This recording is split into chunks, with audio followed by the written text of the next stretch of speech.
TET 1 અને TET 2 માં સૌથી સારામાં સારો સ્કોર કરવો હોય તો કયા પુસ્તકોને પ્રાધાન્ય આપવું જોઈએ?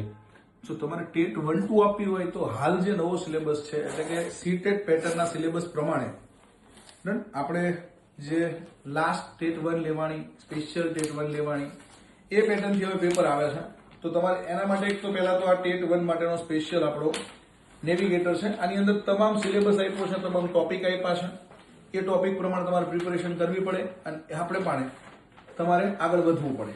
બરાબર છે. હાલનું જે પેપર 1 આપણું જે પેપર આવ્યું છે એ પ્રમાણે એક આ પેપર સેટ છે. આ ખાસ તમારે ટેટ 1 માટે આ OMR પ્રેક્ટિસ કરવી પડે કારણ કે પેપર પૂરા થતા નથી.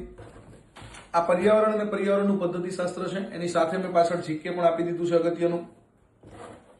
ગુજરાતી ઇંગ્લિશ કોમ્પ્રિહેન્શન કરવું પડશે, બહુ જ અગત્યનું છે. એટલે એના મેક્સિમમ પેરેગ્રાફની પ્રેક્ટિસ થઈ જાય તમારી. ખાસ પુસ્તક છે આ બાળ વિકાસ શિક્ષણ શાસ્ત્ર અને સમાવેશી શિક્ષણ સાથે શિક્ષણનું કરંટ કે ભાઈ મેક્સિમમ ક્વેશ્ચન ટેટ 1 વખતે તમે આ પુસ્તક લઈને બેસો અને ટેટ 1 નું પેપર લઈને બેસો તો મેક્સિમમ ક્વેશ્ચન તમને આ પુસ્તકમાંથી મળી જશે. ડન. તો આ એની વિશેષતા છે. ટેટ 2 માં પણ બાળ વિકાસ તમારું જે છે શિક્ષણ શાસ્ત્ર છે મેક્સિમમ ક્વેશ્ચન તમને આ પુસ્તક ઉપયોગી થશે.